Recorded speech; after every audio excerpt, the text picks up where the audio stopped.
acessórios. Como o próprio nome diz, acessório porque modifica. Então imagine, neste momento, eu estou cheia de acessórios. E esses acessórios modificam a forma como eu estou vestida. Dentro da oração, trazendo lá para aquela questão, é só a gente fazer assim, ó. Se eu disser, comprei flores, observe que a palavra flores não está modificada. Diferente de dizer vermelhas. Quando eu coloco vermelha, subtende-se uma ideia agora diferente da anterior, porque me leva até para outro contexto, um contexto de paixão, um contexto de presente, um contexto, né, de bem-querer. Então, a palavra vermelhas caracteriza flores, de que maneira? Sendo um termo acessório para a oração. Alguns professores e alguns alunos costumam dizer assim, é todo termo que eu tiro e jogo fora. Eu não gosto muito dessa explicação, porque não é tirar e jogar fora que você vai conseguir perceber o acessório. Observe que o acessório ele tem uma característica de modificar. Então eu preciso entender contextualmente que numa frase sem o meu termo acessório, a ideia vai ficar ampla, ficar talvez em muitas situações até vaga, né? Olha a diferença de dizer assim, ó, foi aprovado projeto. Se eu digo foi aprovado o projeto, parece que é um projeto qualquer. Quando eu digo foi aprovado o projeto, eu agora já especifico. Parece que é um projeto que todos estavam esperando que acontecesse essa aprovação. Então, eu não gosto da nomenclatura, é um termo que joga fora. É um termo não essencial, mas é um termo de grande valor semântico que modifica a estrutura semântica da oração. Vamos a eles. Quais são eles? Quais são os termos acessórios? Adjunto adnominal, adjunto adverbial, aposto e predicativo. São os 4 termos acessórios. Muito semelhantes, eu tenho que ter cuidado, porque se eu ficar com essa ideia de que tirar vai perder o contexto, eu vou me atrapalhar na hora de classificar. O adjunto adnominal, aí a gente vai pegar lá, ó, o conhecimento morfológico. O adjunto adnominal é aquele termo que vai ter, né, vai ter uma função a partir da classificação morfológica. Quais são os adjuntos adnominais? Todos os termos que são capazes de modificar o nome. Quais são esses termos que modificam o nome? A gente aprendeu como determinantes. Então, artigo, adjetivo, pronome e numeral são determinantes do nome. Fácil de identificar, porque todas as vezes que eles aparecerem dando uma ideia particular ao termo, eu já sei que está funcionando como adjunto adnominal. Olha para cá. Vivemos esperando dias melhores. Observe que, necessariamente, ele não precisa estar no sujeito, como algumas pessoas acham. Ah, os adjuntos são termos ligados ao sujeito. Não. O adjunto adnominal, como o próprio nome diz, está perto do nome, está adicionado ao nome, né? E nem posso levar em consideração que está perto, porque dentro da gramática eu posso ter as inversões sintáticas, né? Eu posso fazer aqui, ó, vivemos esperando melhores dias. Já muda tudo, né? Já muda a ordem, não muda a semântica, jamais já muda a ordem aqui. Então, eu tenho a palavra melhores como modificador de dias. Sintaticamente, funciona como adjunto adnominal. Morfologicamente, melhores seria o quê? Seria um adjetivo. Então, repetindo, quais são os termos da morfologia que na sintaxe podem exercer a função de adjunto adnominal? O artigo, o adjetivo, o pronome e o numeral. Beleza? Daqui a pouco a gente vai ver a diferença. Então, a gente vai agora para o adjunto adverbial. Se o adjunto adnominal está do lado do nome, o adjunto adverbial está do lado do verbo, peraí, não é bem assim. O adjunto adverbial é todo e qualquer termo que tenha a função, que tenha a classificação morfológica de advérbio. Então, lembra do que a gente já estudou na morfologia? Advérbio modifica o verbo, modifica ele mesmo e modifica o adjetivo. Então, a depender da situação, o advérbio necessariamente não vai estar modificando o verbo. Então, nesta frase aqui, ó, infelizmente tudo pode mudar. Ou melhor, felizmente. Felizmente tudo pode mudar. Veja aqui, ó, mudar, felizmente. Eu tenho aqui um advérbio que está modificando um verbo. Não necessariamente do lado. Já coloquei assim para quebrar aquela ideia de que é adjunto, do lado ou junto do verbo. Não esqueçam, na gramática, na língua portuguesa, nada é, tudo pode ser. Lembrem-se que existem as inversões semânticas e as inversões sintáticas, certo? Então, eu vou trazer um exemplo agora que o adjunto adverbial não necessariamente está ligado ao verbo. Então, se eu disser assim, ó,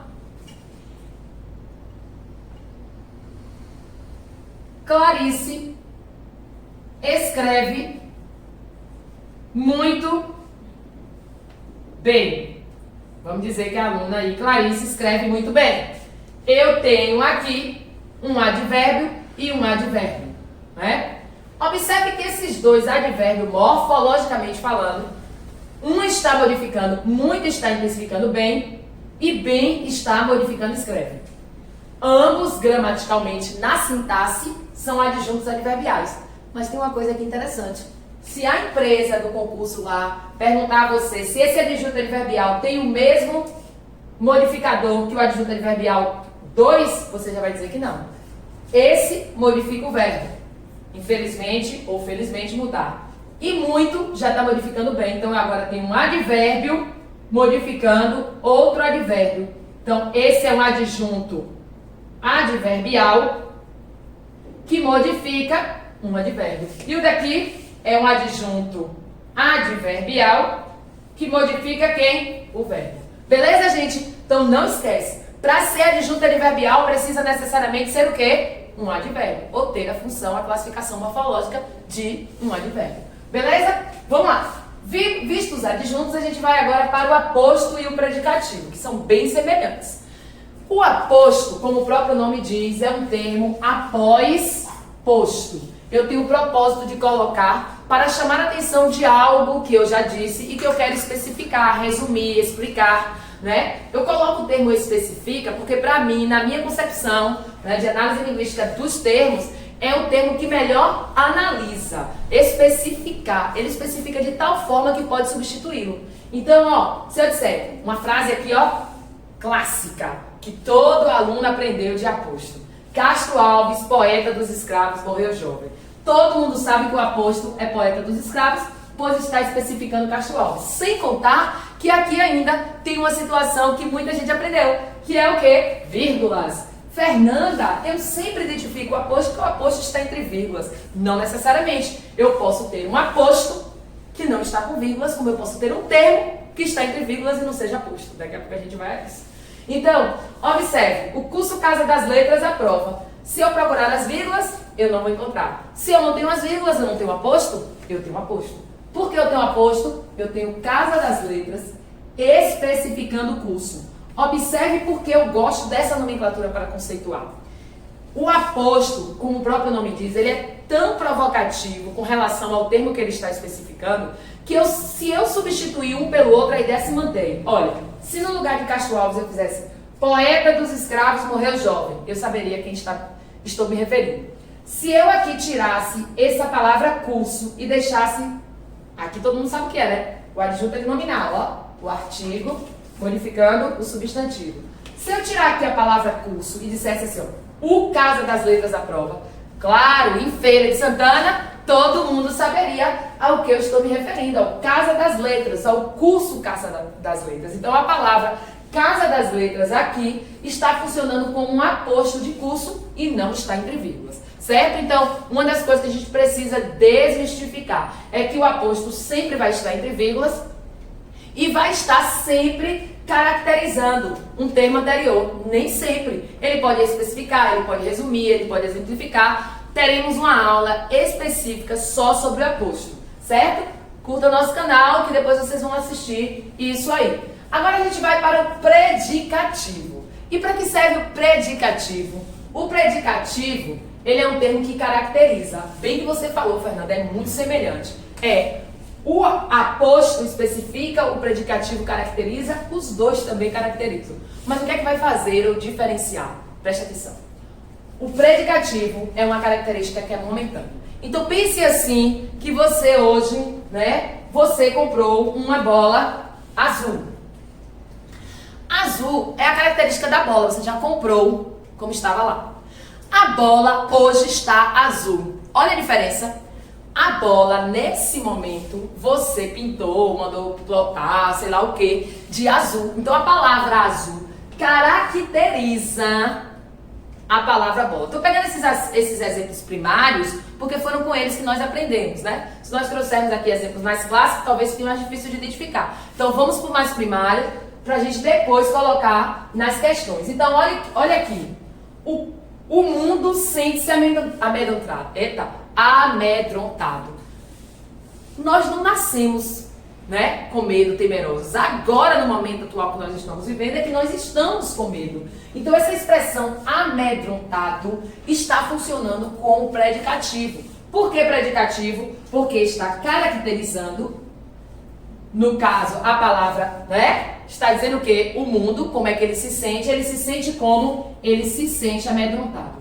Propositalmente, trago um verbo que não é de ligação na acepção normal, justamente para as pessoas perceberem que obrigatoriamente não preciso ter aqueles verbos de ligações que já estão determinados, o verbo ser ou estar. Como muitas pessoas acham que obrigatoriamente precisa ter o verbo de ligação ser ou estar para ter o predicativo. Não, não. O predicativo é uma característica dada naquele momento a uma pessoa, uma situação, um lugar, a um objeto que foi dado. Entendam isso. Não nasceram com aquilo, deram a ele aquilo. Certo? É o que acontece aqui, ó. O povo está temeroso. O povo não nasceu temeroso. Aqui está clássico porque tem o verbo de ligação estar, né? O povo não nasceu temeroso. O povo está temeroso agora. Então, temeroso é a característica do povo, uma característica momentânea. Beleza?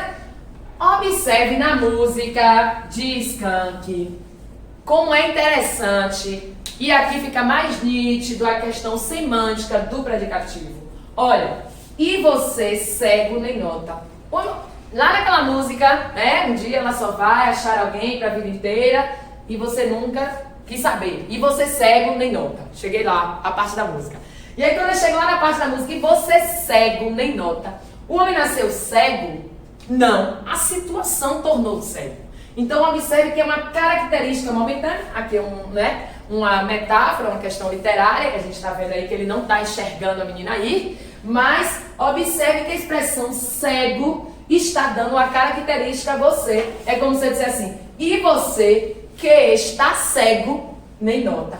Entre vírgulas, dando característica, pegaria o meu aluno. Mas o aluno daqui não pega, porque ele já aprendeu. Não é porque está entre vírgulas que vai ser aposto. Observe que cego aqui funciona como predicativo do sujeito. Então, e você que está cego, nem nota. Fernanda, o predicativo só se refere ao sujeito? De forma alguma. Existem várias situações em que o predicativo pode se referir a outro termo, no caso que é um objeto. Tem uma frase que caiu num concurso que diz assim, ó, o juiz julgou, e eu gosto muito dessa frase, o réu culpado. Por que eu gosto dessa frase? Porque esta frase aqui mostra exatamente um predicativo sem a presença explícita do verbo de ligação. Então eu tenho aqui, ó, quem julga, julga alguém. Então o juiz julgou o réu. Na aula anterior que a gente viu, né, de termos acessórios, o réu está completando julgou. Julgou o réu estava como? Estava culpado. Então observe que o réu não nasceu culpado, é uma característica dada a ele através do juiz ou por meio do juiz. Então eu tenho aqui um predicativo, só que não mais agora do juiz, que é o sujeito da oração, e sim do réu. O réu é o objeto, então eu chamo isso de quê? Predicativo do objeto. Meus amores, se vocês pararem para analisar, falar desses termos parece que eu estou falando do mesmo. São termos que têm características e presenças diferenciadas dentro da oração. A gente vai depois fazer uma aula para fazer análises de semelhanças e diferenças. Então continue aí com a gente, curta o nosso canal, se inscreva, indique para próximas e futuras aulas.